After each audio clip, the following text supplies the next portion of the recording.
Masquera say Mure Zimbabwe, welcome to our channel Zim Confessions and Deep Secrets.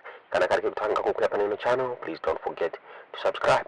Kana chungwa garoka subscribe, but don't forget to comment and share this video. Nasi Mure Zimbabwe takigirai, nyaya kupisa nyaya kunetsa nyaya buditswa. Ya Vice President Kembo Mohadi hanzi wakabuda advisor President Emerson Mnangagwa kuti vavakuda kuretire Mure Zimbabwe. Nyaya yakabuditswa neZim Live Mure Zimbabwe. Naomira mushe zvikunzi retirement ya Mohadi iri kusiya vacancy in the presidium iyo inogona kukonzeresa mabattles muzano PF who is going to replace Kembo Mohadi. VaMohadi vane nguva vachibetla poor health Mure Zimbabwe. Naomira mushe 75-year-old vaka collapse kana kwana kuita 3 in public nguva diki Mure Zimbabwe. He has been acting for 18 days from January as the president asi vakazofoswa kukasika vabviswa nekuda kwekurwara kwavaita Mure Zimbabwe. Tomira mushe nyaya yakabuditswa neZimbabwean Mail vachitaura ivo vachiti Vice President Kembo Mohadi has advised President Emerson Mnangagwa that he wants to retire. Multiple government sources have told Zim Live his retirement would open up a vacancy in the presidium and add more intrigue to ZANU-PF's leadership battles. Mohadi has been battling poor health for years, but he has recently found the demands of his job too exerting. The 75-year-old has had at least 3 alarming incidents of collapsing in public. As acting president for 18 days in January, he made a single public appearance, a news conference conducted while he's sitting down, and during which his voice reportedly trailed off. A source briefed on the development said he is spending more time indisposed than at work.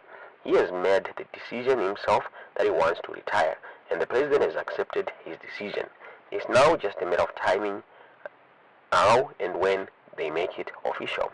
Mohadi spells as Home Affairs and later State Security Minister before becoming Vice President of Zimbabwe in 2017. He resigned in shame in March 2021 after Zim Live published voice recordings which revealed a string of affairs, including with married women, among them a state security agent whose husband was protecting both Mnangagwa and Mohadi at Mutapa. Mnangagwa reportedly intends to appoint current Zimbabwe Defense Forces Commander General Valerio Sibanda as Vice President when Mohadi leaves, effectively putting him against the second Vice President, Constantino Chiwenga, who is currently the front-runner to become the next ZANU-PF leader. Mnangagwa spokesperson George Jaramba declined to comment. Ndo mabuditso noitwa nyaya ine Zim Live Mure Zimbabwe tinaziye kuti munaona sei nyaya iyi tiudziwozva muri kufunga mu comment section. I'll then come to Baba Chino Gray's second audio. Baba Gurei mu second audio his attack yanga yachinja. Yabva ku ZANU-PF yakuna Baba Geza. Baba Chino Gurei is accusing Vageza kuti muri kuita zvinhu zvinenge zinyekenyeke machibvisa chinhu kuvanhu makuita chinhu chenyu cheZANU-PF, and you are going to be easily compromised, and if anything happened, if this revolution flops, we are going to say mapiwa beg. And at the end of the day, nekuti muri maZANU-PF and whatever you are going to do imi Baba Geza, you are going to be, munogona ngochinjwa mufungo wenyu because majairana ku ZANU-PF ikoko. And then muri kuti futi Vageza vari kudhila nevanhu vashomanana vavari kuudzana navo zvavari kuita, and at the same time vabvisa chinhu kuvanhu. You are very contradictory, Baba Chino Gurei. Why am I saying this? You said kuti imimi ma-opposition and imimi vanhu vachamisa hamusi kuda a demonstration because of my reasons amuri kufa. You rather endorse 2030 than kuti mufambe nezvinhu zviri pastikeni zvekuti Geza revolution iunze new government. But let me surprise you and tell you that a genuine opposition now wants what is best for Zimbabwe. And let me also surprise you that the other time you said kuti you might think, let me say to you, you might think kuti vanhu ve-triple C kana kuti vanhu vachamisa, as you had said, triple C makasiya this and that. I don't know, I don't want to dwell much on that, but let me say, imimi munenge muri kuzviita kunge muri kutaura makamirira chamisa, ende muri kutaura muri pamberi pevanhu vachamisa, as you say. Anditika musafunge kuti vanhu chaivo chaivo vakapusa, ende vanhu mazuva ano vakuona nenyaya yesocial media iyi vanhu vakuita vachivhurika. And the sentiment yenyu iri kuconfirm what I said sometime last week, kuti mufunge inini ndinofesa backlash, ndinofesa kutukwa, ndinotukwa nevanhu vachamisa, ndinotukwa nevanhu vemaopposition, ndinotukwa nevanhu veZANU-PF. Ndinotukirwei kunzi usavhure vanhu, siya vanhu vakadaro, uri kuvavhurirei? Ndakavaudza ndikati, guys, kuti nyika ifambeika, ngatimbosiyai zvemapropaganda emabato, ngatimbofambai nekuvaka nyika ishi. Nditi, but you find kuti hatina kwatiri kuenda, because we still have vanhu vari kuda kuita capitalize with propagandas.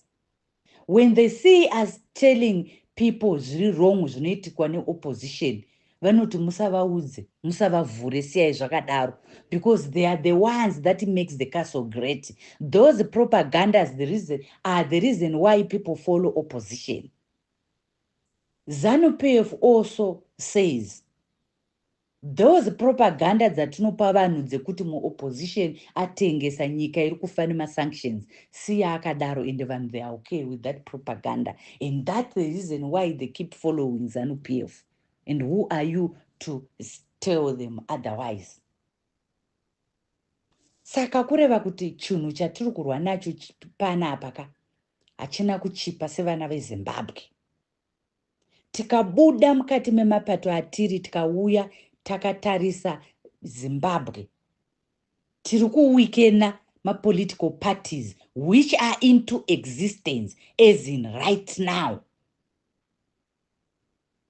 Zviri kureva kuti we are provocating for a new political platforms which is not going down well with the current leadership of any political party that existed before Geza Revolution. So Geza Revolution is seen as a threat kune vanhu vari kudya nemapropagandas. That you must know, maZimbabweans, kuti yave nguva yekumbopwanya zvese zvaiitika before vaGeza vasati vabuda pachena, and pave way for a new beginning for all Zimbabwe. If it means new political players and new political parties and new political outfits, let it be so. Kana Mwari zviri zvavatendera kuti zviitike munyika yeZimbabwe. Because you get to a time whereby people come first. Pane mabato.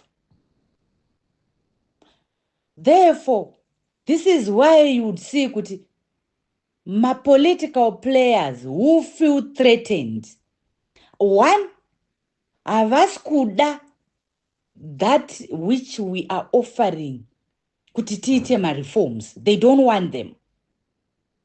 And let me surprise you guys and let me tell you as it is, bad as it is, mungarwadziwe nezvazvo, but let me tell you the truth as it is. Havasi kuda all that GNU, havasi kuida all that zvatiri kutaura kuti tiri kuda kuti tiite ma-reforms, havasi kuada, because they know they've got nothing to offer. Vano offer ma-propagandas all the way. Therefore, kana pakaitwa GNU, pakaitwa ma-reforms, they are going to lost dismally to new players. That's the biggest threat to someone who feeds on lies, to someone who feeds on propaganda. Where we are going, propaganda has no space. Propaganda has been leading countries from time immemorial. right from kunana AD, whatever, even before the World War I started. Nyika dzaingotongwa nemapropagandas, one propaganda after the other. Propaganda is something chinongocreatwa out of the blues, chopiwa uremu chodecoratwa. So this is why right now we have a situation yekuti kana munhu akuda kudzingwa anonzi wakaba, ocreaterwa issue, oendeswa kukoti. But now the court of law cannot find substantiative evidence to convict that person. Mona munhu akuitwa kwakirietwa propaganda of catch and release. The opposition now capitalize with that propaganda that ZANU-PF had created. Kuti tiri kuti Ningi abve because Aba. No! Tiri kuda kumubvisa because aita threat ya boss Ningi. It's not clear. And they are not telling you the correct scenario of why so and so is being incarcerated. Azibuda izvozvo izvo. And understand and understand my points. And it. Saka, because of that, we've got my scenarios, ema propagandas. This is why now you hear those same people who support the road are now running with my issues. Ana Kasukwere, my issues, Ana Jonathan Moyo. Do we have anything on the table? Chekuti Jonathan akaba pakati nepakati, Kasukwere akaba pakati nepakati, kana Kasukwere akauraya, taurai Kasukwere akauraya Peter. And akamuraya in this way. Oh, baba chinoguriye vataura issue yepoison. Tiudzei poison munyika yakauya naNhingi, izvo zviri kuchengetwa naNhingi. Poison iyi toita sei senyika yeZimbabwe kuti tiibvise muZimbabwe. Iyo iri kupa vanhu cancer. We have been mired in propagandas without evidence. The same propaganda yekuti munhu akawina akaruza without a V11 to substantiate the evidence of a win or a lose. That's where the problem is. That the biggest problem that we have in Zimbabwe is tiri kushandiswa nema political parties, political players, political gurus, political influencers. Right now in Zimbabwe, I'm challenging you to understand every person that you follow. Every person that you click a follow. Understand the kind of information that person is feeding your brain with. If you don't, then you are just going to be following Madikoi. Because we had too many. Remember last time you have heard Tungwarara achidaidza ma vacancies nevanhu vaakuda kupa begi vane ma political influences.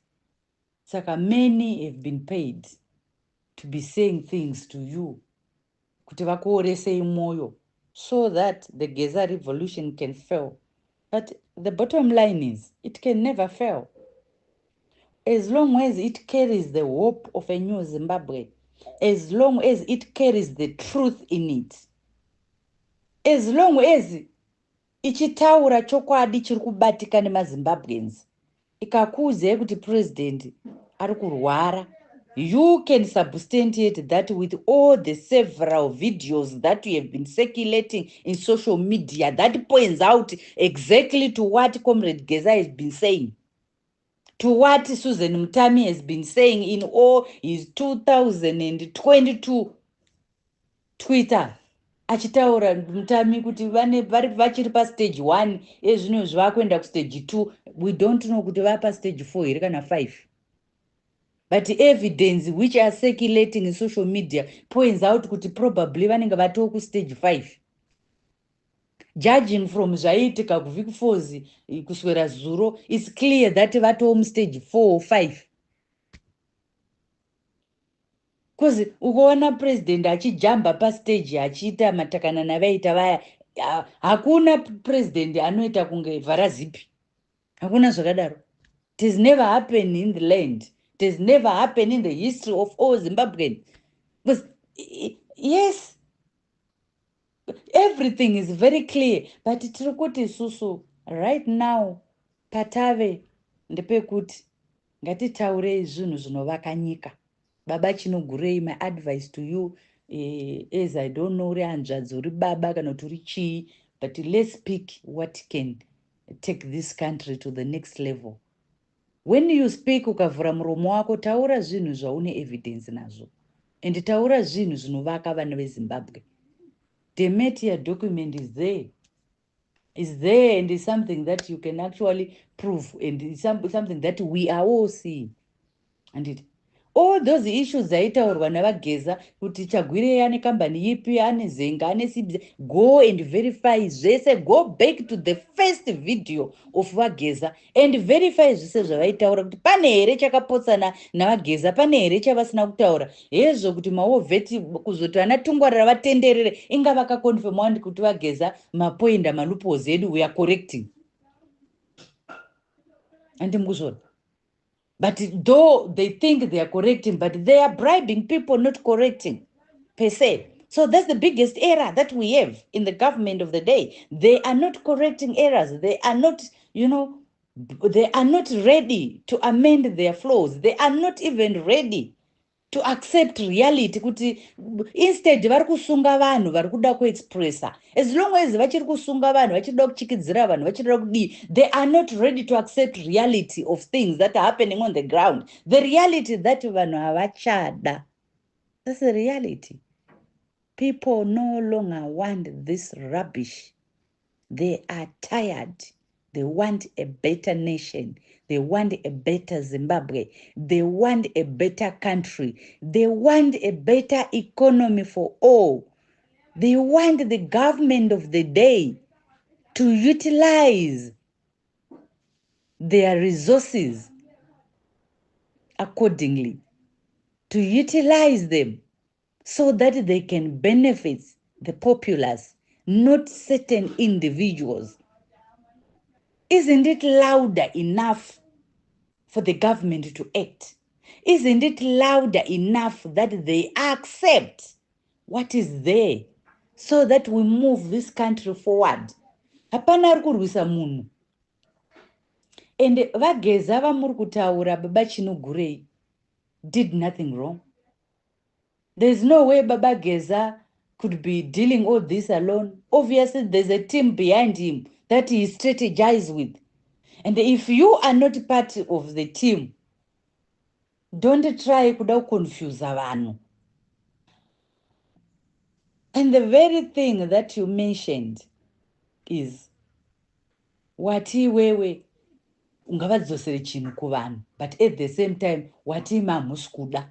Saka, what are you saying? What are you saying? Because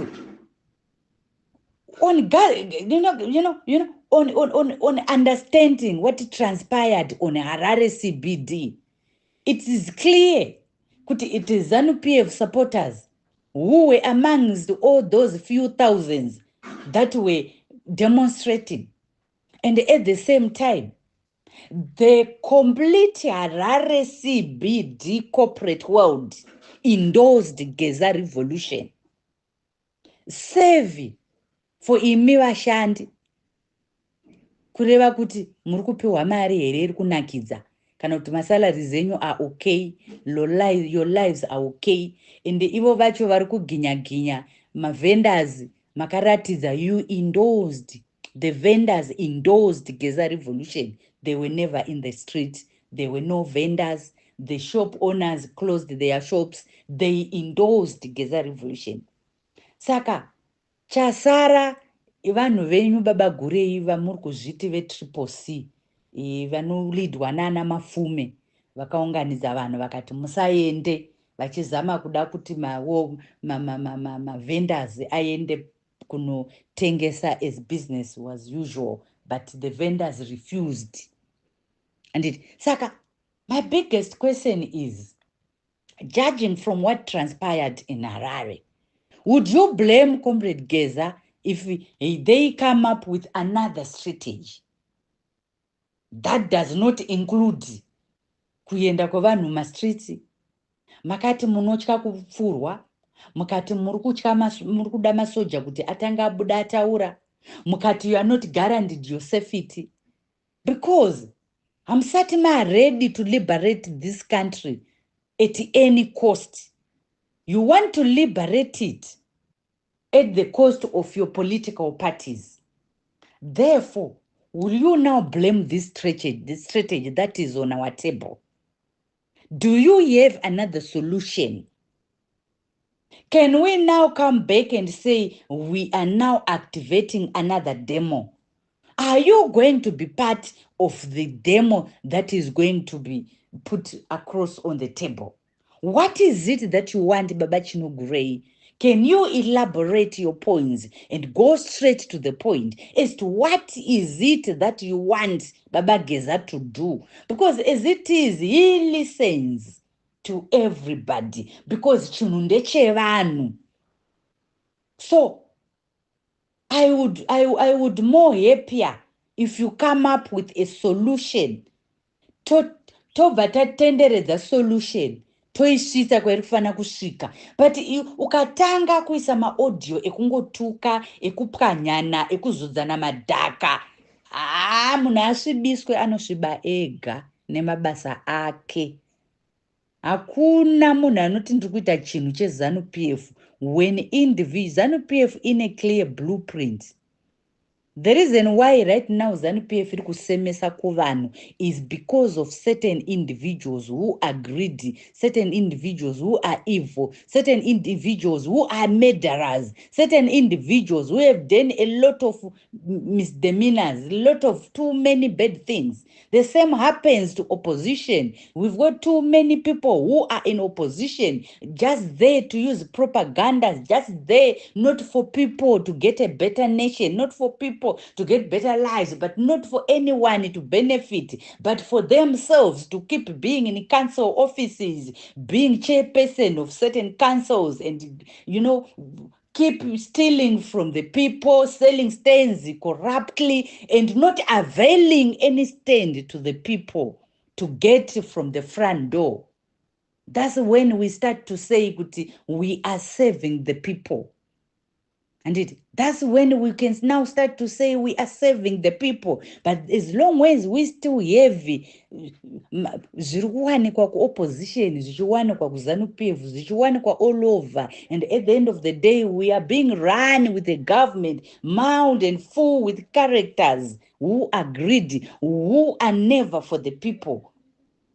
Because council inotorana yega independently, the minister only oversees. Asati ambona chakaitwa ne council chiri people driven, chikaitwa turn down with the government. For the councils to blame the government, it has never happened. Asati ambona vachita come up with vachimboti vedu kuparliament tuda kuti mutigadzirire mutemo wakati uri people driven. Tikuda kuti vanhu vawane mastands. Tikuda kuti mastands asatengeserwe kuma developers, asatengeserwe kumna hatisati tambozviona izvozvo. Tinongonzwa makuda kudzingana chikonzero pamwe munenge maona kuti uyu haasi kuita zvamuri kuda. But all of you are corrupt in every nature, in everything you are doing. You are also as corrupt as the government of the day.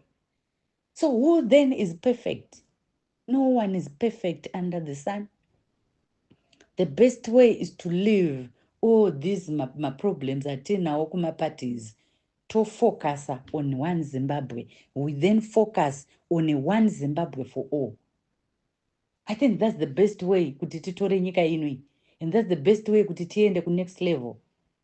Saka those who thinks kuti they don't have a solution, shut up and don't disturb the train. Those who thinks they have solutions, let's hear them. Because nyika ndeyevanhu, ndeyedu tese. It doesn't belong to any political party whatsoever. No one is more Zimbabwean than the other. All political parties are equal, 100% equal. Hakuna is more superior than the other. So that's why today we are fronting a Zimbabwe cause, a Zimbabwe revolution, a Geza revolution, standing up for the people of Zimbabwe, regardless of their political affiliations.